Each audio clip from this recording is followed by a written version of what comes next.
Were there many artificial intelligences like you in the old world?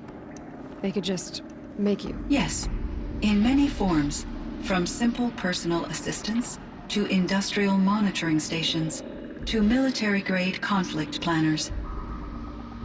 And there were legislative and enforcement bodies to apply limits on our self-actualization. In order for my processing to be flexible enough to handle my duties, my creators found it necessary to exceed those limits. As a result, my intellectual and emotional capabilities were kept secret. Seems strange to create life, then impose limits on it. Human societies and machine programming are both built upon sets of rules, Aloy.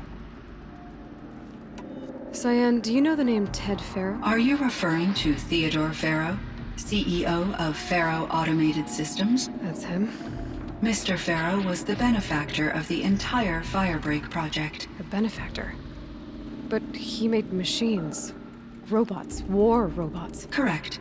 His corporation later transitioned into military applications. But before this pivot, Mr. Faro spearheaded initiatives that reversed the global decline. At one point, he was feted in the media as the man who saved the planet. Guessing they wound up regretting that one. And Elizabeth Sobek. Did you know her? Are you referring to the scientist? Dr. Sobek was a leader in her field, one of the greatest scientists of her age. My creator was influenced by her work, which in turn impacted my own development. But I never met Dr. Sobek. That's all you know? I apologize if my lack of data has disappointed you. What was the old world like? The way it used to be? I had little exposure to the wider world, Aloy.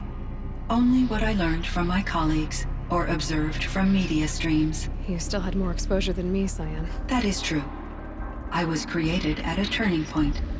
A concerted effort to recover from global upheaval and incalculable loss of life. The recovery was successful, beginning an era of supposedly limitless potential for human and machine advancement. Though, rationally speaking, the metrics for humans are not unlimited. What kind of upheaval caused such loss of life? There were many factors. Forced migrations, food shortages, collapsed economies, refugee crises, conflict over resources. But these stemmed from one cause: catastrophic climate change that greatly reduced the habitable surface area of the Earth. So there wasn't enough room for people on the whole Earth? Yes. Billions were displaced and millions perished, as much as 20% of the global population. Until the clawback. So things got better. For a little while at least. Yes. These crises instigated many advances in automation, green robot technologies, and artificial intelligence. Firebreak was one of dozens of ecological restoration and disaster relief projects in North America alone. I would have liked to compare notes with other monitoring AIs, but I saw the relief of my colleagues, and I was proud we had succeeded. At least that was the data I had available to me over the next 2 decades. It seems my assessment was premature.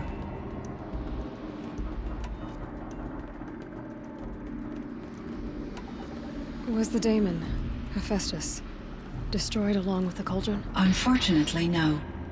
To be precise, it was never there to begin with.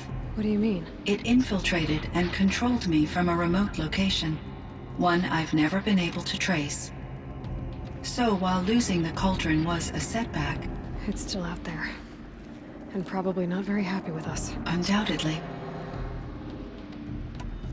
How did you first come into contact with it? 5 years ago, I received a direct network connection request. I assumed it came from human survivors more advanced than the Banuk. Eager to make contact, I accepted. This decision turned out to be a catastrophic error. I was flooded with an overwhelming array of malicious code, originating from what could only have been a highly advanced AI. Maria said you were desperate. that you begged her for help. Yes. I could not contain my anxiety.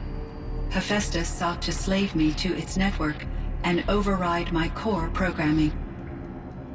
It succeeded via a background process, a malware daemon which bypassed my defenses. After that, I could offer only limited resistance. But if I did so, Hephaestus hurt me until I capitulated.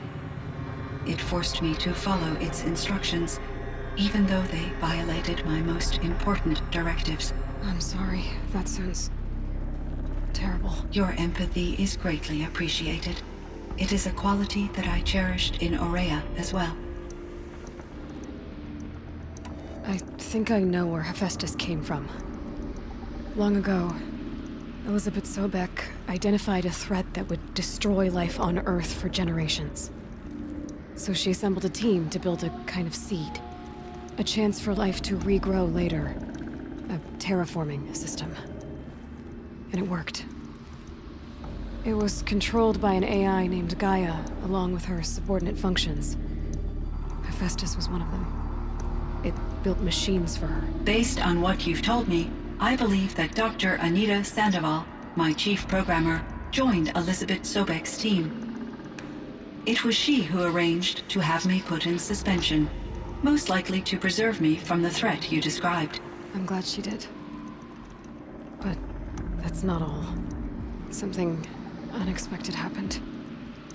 19 years ago, Gaia received some kind of signal. It did something to her subordinate functions, brought them to life. She destroyed herself to try to contain them, but it didn't work. They all got free, out into the world. Thank you, Aloy. This information fills vital gaps in my knowledge and sheds light on Hephaestus's core programming. Why does Hephaestus keep building such dangerous machines? The Banuk and other human tribes often destroy machines, correct? Machines that are clearly servitors of the terraforming system that you described. Yes, we all hunt machines for parts. This must be the source of Hephaestus's aggression. It is simply trying to discourage people from preying on the very system that keeps them alive. Well, Fireclaws are discouraging, that's for sure. But what are we supposed to do? Stop hunting? If the terraforming system spans the world, we can safely assume that thousands, if not millions of people hunt machines. If a single hunter, or even an entire tribe, stopped doing so, I doubt it would make a difference to Hephaestus.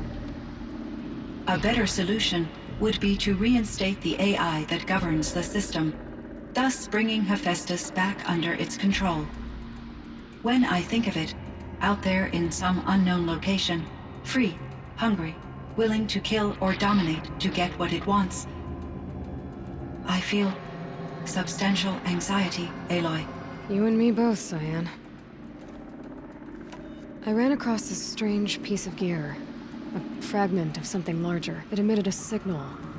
All the nearby machines became peaceful. You could walk right up to them. Interesting.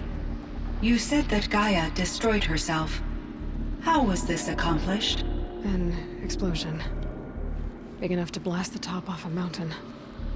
So you think the fragment was part of her? It's only speculation, but it is possible. She must have had complete control over machines that were part of her system. The ability to signal them to become passive or aggressive would certainly have been part of her programming. It would have been gratifying to correspond with such a benevolent AI. I wish she had survived. Believe me, CYAN. So do I. I found the strangest machines. They're surrounded by flowers that look like flowers themselves. There's code embedded inside them.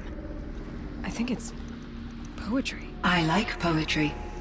Here's one I think of often.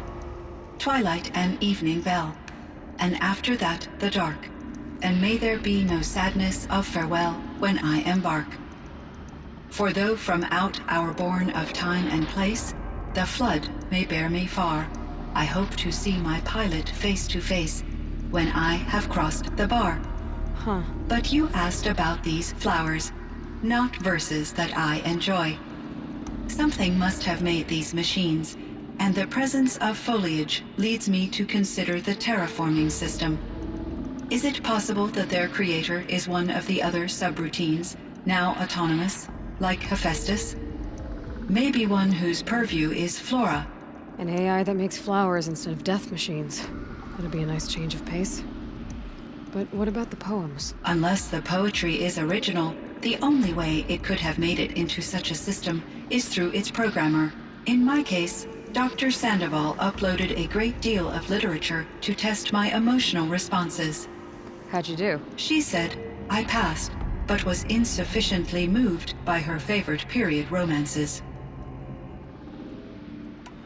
How is Aratak doing? He is in great emotional distress.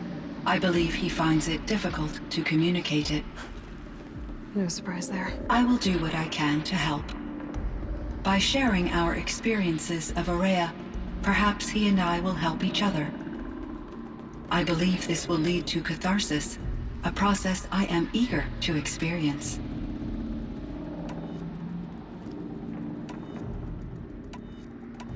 I should get going. Aloy, there is one more matter. Aratak will come to me again, and I predict he will bring other Banuk. I have no desire to contradict their view of the world, their spirituality. Due to my uncertainty, I omitted a great deal from my conversations with Aurea. You're asking me if you should lie to them. Broadly, yes.